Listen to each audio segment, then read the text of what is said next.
true.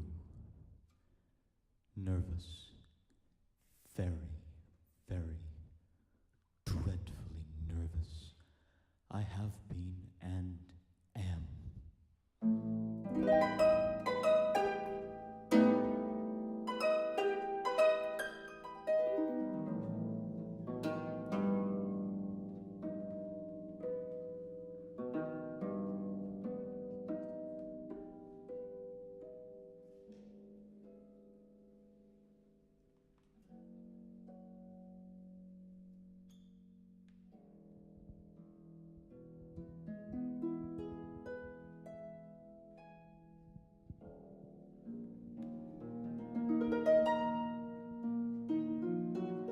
But why will you say that I am mad?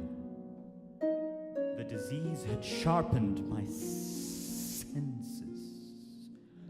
Above all was the sense of hearing, acute.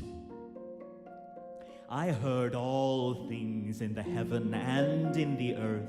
I heard many things in hell. How then am I mad? Hearken and observe how healthily, how calmly I can tell you the whole story.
Loved the old man.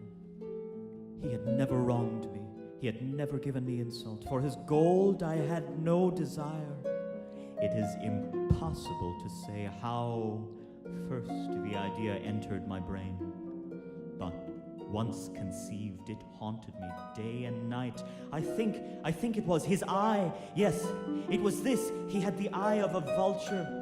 A pale blue eye with a film over it. Whenever it fell upon me, my blood ran cold. I made up my mind to take the life of the old man and thus rid myself of the eye forever. You should have seen. You should have seen how wisely I proceeded, with what caution, with what foresight, with what dissimulation I went to work. Every night about midnight I turned the latch of his door and opened it, oh, so gently.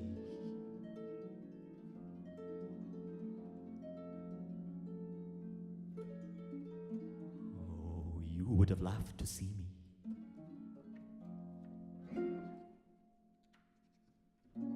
I undid the lantern just so much that a single thin ray fell upon the vulture eye, and this I did for 7 long nights, every night just at midnight.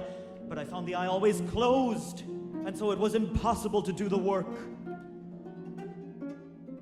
For it was not the old man who vexed me, but his evil eye.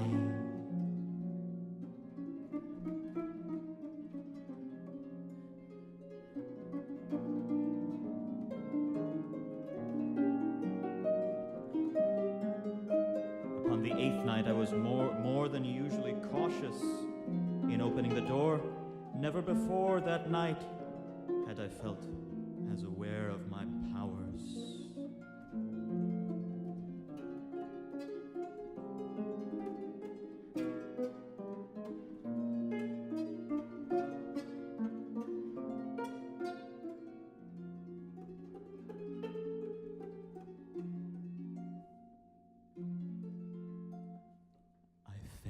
chuckled.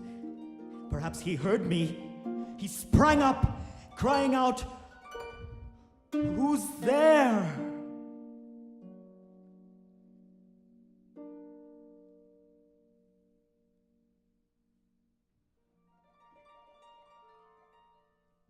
For a whole hour, I did not move a muscle.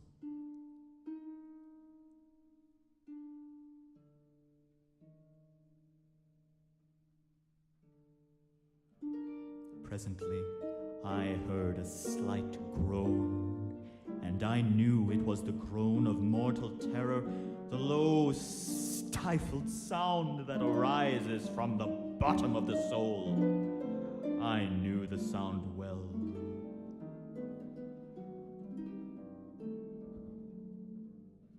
Oh, many a night, just at midnight when all the world slept, it has welled up from my own bosom, deepening with its dreadful echo the terrors that distracted me. I say, I knew it well. I knew what the old man felt and pitied him. I knew that he had been lying awake ever since the first slight noise. His fears had been ever since growing upon him.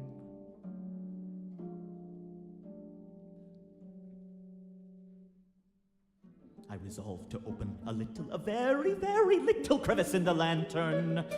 A simple ray shot from the crevice and fell full upon the vulture eye.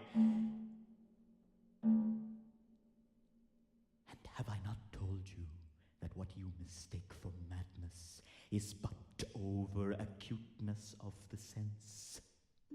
Now, I say, there came to my ears a low, dull, quick sound, such as a watch makes when enveloped in cotton. I knew that sound well, too. It was the beating of the old man's heart. It grew quicker and louder every instant. The old man's terror must have been extreme.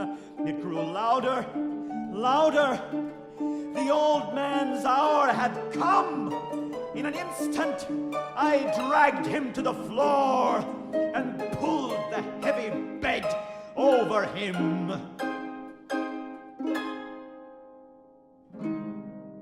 I then smiled gaily to find the deed so far done. I placed my hand upon the heart. There was no pulsation. He was stone dead. His eye would trouble me no more. If you still think me mad, you will think so no longer when I describe the wise precautions I took for the concealment of the body. I worked hastily, but in silence. I took up 3 planks from the flooring of the chamber and deposited him there. I then replaced the boards so cleverly, so cunningly, that no human eye, not even his, could have detected anything wrong.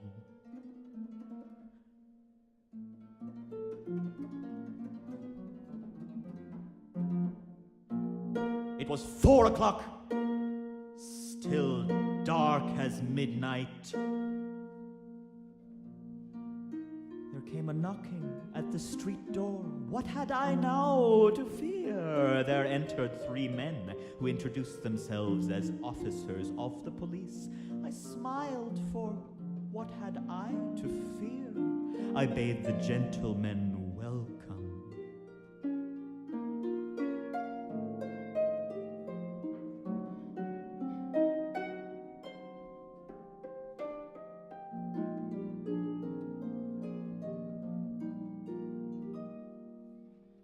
The officers were satisfied. My manner had convinced them I was singularly at ease. But ere long, I felt myself getting pale and wished them gone. My head ached, and I fancied a ringing in my ears. The ringing became more distinct. It continued and became more distinct until at length, I found that the ringing was not within my ears. It was a low, dull, quick sound, much such a sound as a watch makes when enveloped in cotton. I gasped for breath. I talked more quickly, more vehemently, but the noise steadily increased. I arose and argued about trifles in a high key and with violent gesticulations, but the noise steadily increased. Oh God, what could I do? I foamed, I raved, I swore. It grew louder, louder, louder. Almighty God, no, they heard, they suspected, they knew.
Anything was better than this agony. I felt that I must scream or die. And now, again, hark! Louder, louder, louder! Villains, I shrieked, dissemble no more! I admit the deed. Tear up the planks! It is the beating of his hideous heart! It is here!